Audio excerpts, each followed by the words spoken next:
ಕರ್ನಾಟಕ ರಾಜ್ಯ ಕಟ್ಟಡ ಮತ್ತು ಇತರೆ ನಿರ್ಮಾಣ ಕಾರ್ಮಿಕರ ಫೆಡರೇಷನ್ ಇದರ ಆಶ್ರಯದಲ್ಲಿ ಕರ್ನಾಟಕ ಕಟ್ಟಡ ಕಾರ್ಮಿಕ ಕಲ್ಯಾಣ ಮಂಡಳಿ ಪಿಂಚಣಿದಾರರ ಪ್ರಥಮ ಸಮಾವೇಶವು ಮಂಗಳೂರಿನ ಡಾನ್ ಬಾಸ್ಕೋ ಸಭಾಂಗಣದಲ್ಲಿ ನಡೆಯಿತು.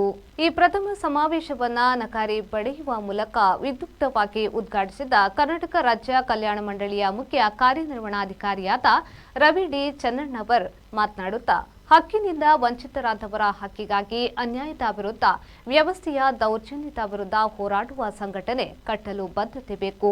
ಅಂತಹ ಬದ್ಧತೆ ಕರ್ನಾಟಕ ರಾಜ್ಯ ಕಟ್ಟಡ ಮತ್ತು ಇತರೆ ನಿರ್ಮಾಣ ಕಾರ್ಮಿಕರ ಫೆಡರೇಷನ್ಗೆ ಇದೆ. 1996ರಲ್ಲಿ ಕಾರ್ಮಿಕ ಹೋರಾಟದ ಫಲವಾಗಿ ಕಲ್ಯಾಣ ಮಂಡಳಿಯು ಕಾಯ್ದೆ ರೂಪದಲ್ಲಿ ಬಂತು. ಈ ಹೋರಾಟದ ಪ್ರಯತ್ನದ ಉದ್ದೇಶಗಳು ಪ್ರತಿ ಕಾರ್ಮಿಕನಿಗೂ ಮನವರಿಕೆಯಾಗಬೇಕು.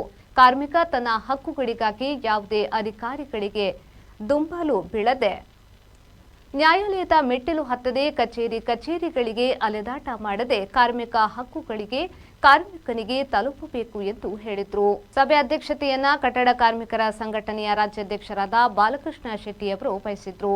ವೇದಿಕೆಯಲ್ಲಿ ಕಾರ್ಮಿಕ ಇಲಾಖೆಯ ಮಂಗಳೂರು ವಿಭಾಗದ ಸಹಾಯಕ ಕಾರ್ಮಿಕ ಆಯುಕ್ತರಾದ ನಾಜಿಯಾ ಸುಲ್ತಾನ್, ಕರ್ನಾಟಕ ರಾಜ್ಯ ಕಟ್ಟಡ ಮತ್ತು ಇತರೆ ನಿರ್ಮಾಣ ಕಾರ್ಮಿಕರ ಫೆಡರೇಷನ್ ಇದರ ರಾಜ್ಯ ಅಧ್ಯಕ್ಷರಾದ ಕೆ ಮಹಂತೇಶ್, ಸಿಐಟಿಯು ದಕ್ಷಿಣ ಕನ್ನಡ ಜಿಲ್ಲಾ ಪ್ರಧಾನ ಕಾರ್ಯದರ್ಶಿಯಾದ ಸುನಿಲ್ ಕುಮಾರ್ ಬಜಾಲ್ ಸೇರಿದಂತೆ ಪ್ರಮುಖ ಮುಖಂಡರು ಉಪಸ್ಥಿತರಿದ್ದರು.